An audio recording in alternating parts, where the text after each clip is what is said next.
Welcome to Thunderjack on Comics. I'm Todd, and I'm going to be talking about some comic books I picked up over the weekend at a comic book show in the Twin Cities. And they had a really nice goodie bag to give out to everybody. And this is one of the comic books, actually two of them. Union, #1, and then on the flip side of this bag of board is #2. I'm not familiar with this series from Image, so I'll be taking a look at that eventually and see how it is. Another one that they gave out as freebie is this Tales from the Heart, and I have no clue anything about what this is, so we'll take a look at that. It's from Entropy. I got a nice little Aquaman, it looks like, 100-page, kind of a trade paperback booklet, and that'll be good to read. These annual Spider-Man and Elektra. I mean, these were all part of the goodie bag. I mean, come on, this is a great goodie bag. Batman and the Detective Comics here. I mean, this is good stuff. And then we get into the stuff that I actually purchased. And one of the ones I was looking for, I had the run from Marvel Comics for the more recent Conan the Barbarian, which came out about 4 or 5 years ago. And a whole run except one issue, and that was number 16. So I was able to find one at a good price, and so I picked it up. It's got a nice cover. I haven't had a chance to read this one yet. I have no idea how I missed that, but it was missing from my collection. Now I got it. Then the new Conan the Barbarian from Titan, I started getting that with like issue 9, dating back to. I'm still missing a few issues from 9 on to 31, but only a few. But I didn't have the first 8 issues, so I was able to pick up issue #1. This is a beautiful cover. This is cover C. And it's, we got the, boy, I can't remember what her name was, Brule or something like that. And on the cover, and it's just a gorgeous cover. Really like it. And then I got a #2 as an incentive cover that somebody had at a reasonable price. And I think they discounted it a little bit. They may have, but $8 for #2 with an incentive cover is fine. It's fine with paying that. And then I picked up #20, which is one of the other few that I was missing besides the first 8. And I was able to pick up one of the Blackstone miniseries. So I got that, starting on getting those. So those are all of the Conan books that I picked up over the weekend. Then I found a few that are going to be an interesting read. This is from Atlas Seaboard. And this is Wolf the Barbarian. I have not read it. I'm not familiar with it. It's #2 in the series. I don't have the other issues. I think this is one of the ones that made it to 4 issues during Atlas Seaboard's run. And so it should be a fun read. And the ones I have read in the past are really good. And then I got a Tiger Man #3. I don't have any of the other Tiger Man books yet. So I'll be looking at completing that run sometime. And I picked up a Fantastic Four that I don't have, and it's in good shape. I mean, no, I did not pay $2 for it. Actually, this was from the comic book shop that I normally get my comic books pull list from, and he had things, his boxes. He was trying to sell as many as he could, and they were dirt cheap. He was doing 2 for $1 on those boxes, and so I got one of those, and I got another one. And then I got a whole bunch of Defenders comic books. This is a series I collected as a kid, but I didn't have all of them, so I'm now working on filling in the gaps. And I got that one. I got number 40, 42. I think I'm still missing 41. Ended up with 2 copies of 43, and I'm not sure which one I got from Jason or along with the Fantastic Four, and which one came from a different dealer. But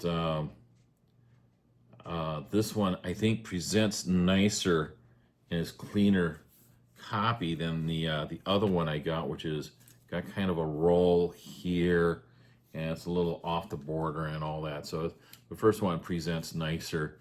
But I got both of them, so I'll keep them both. And then get into number 44. And 45 and 46 and 50 And then the oddball in the lot, 106.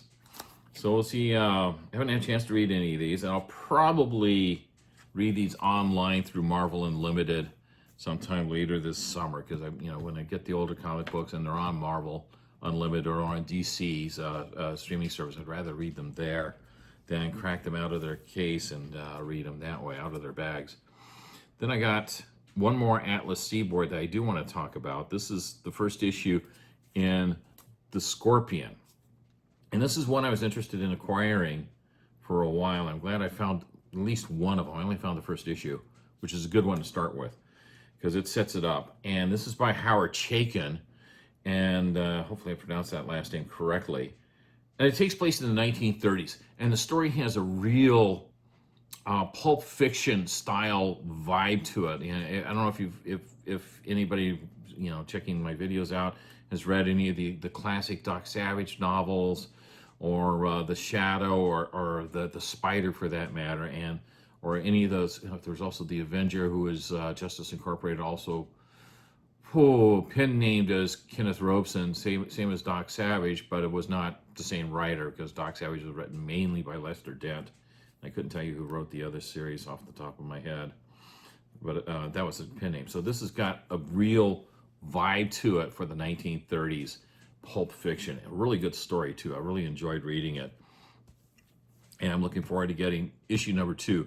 Issue number 3, they changed. Howard Chaykin got ticked off because he wasn't getting as much creative control over the series he was starting, and so he left after the second issue from Atlas Seaboard, and they assigned another creative team, writer and artist, and they advanced the timeline from the 1930s to the 1970s, which is when these were all published. And I don't think it was probably going to turn out to be as good. Oh yeah, the other thing with the Scorpion, when Howard Chaykin went over to Marvel, he spun off the character as boy, what was the name?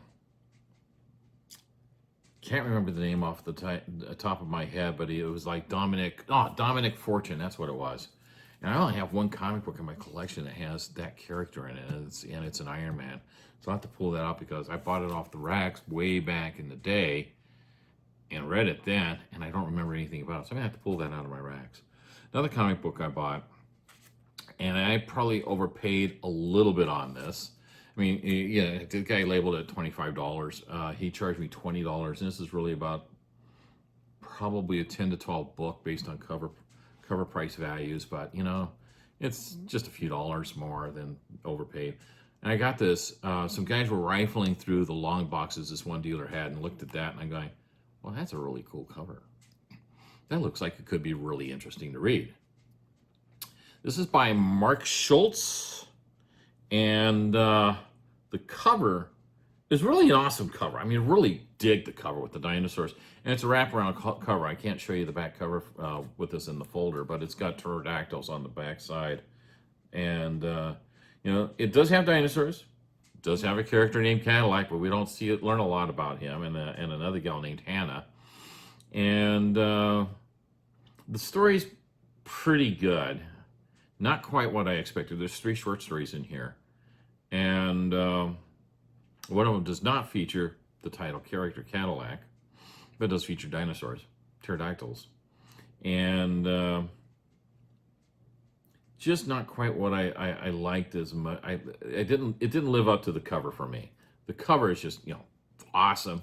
I'm going to keep it because the cover is a beautiful cover. The story's pretty good. The art is good. So we'll see. I don't know if I'm going to get the other 5 issues in the series. And this is from Epic, which is a Marvel label back in the day. I've got some other Epic comics in my collection somewhere. So that's that one. Last comic I'm going to show was actually the first one I bought over the weekend at the show. And I've talked about this series before. This is Garage Karate number 3. Just came out and is now available.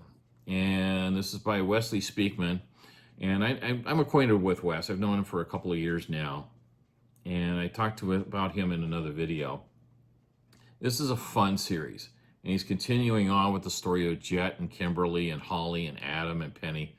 And introducing Penny's sister, who's a bit of a pain, shall we say.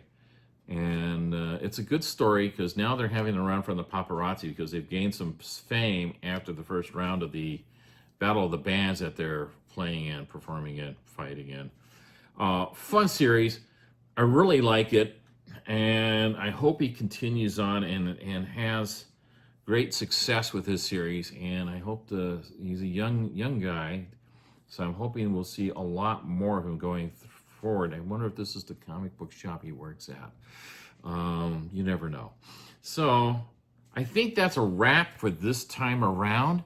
I really appreciate you tuning in and watching me here on Thunderjack on Comics. If you like what I'm doing here, please hit the subscribe button. Let your friends know, and we'll go from there. So again, thanks for tuning in. We'll see you next time. Ciao.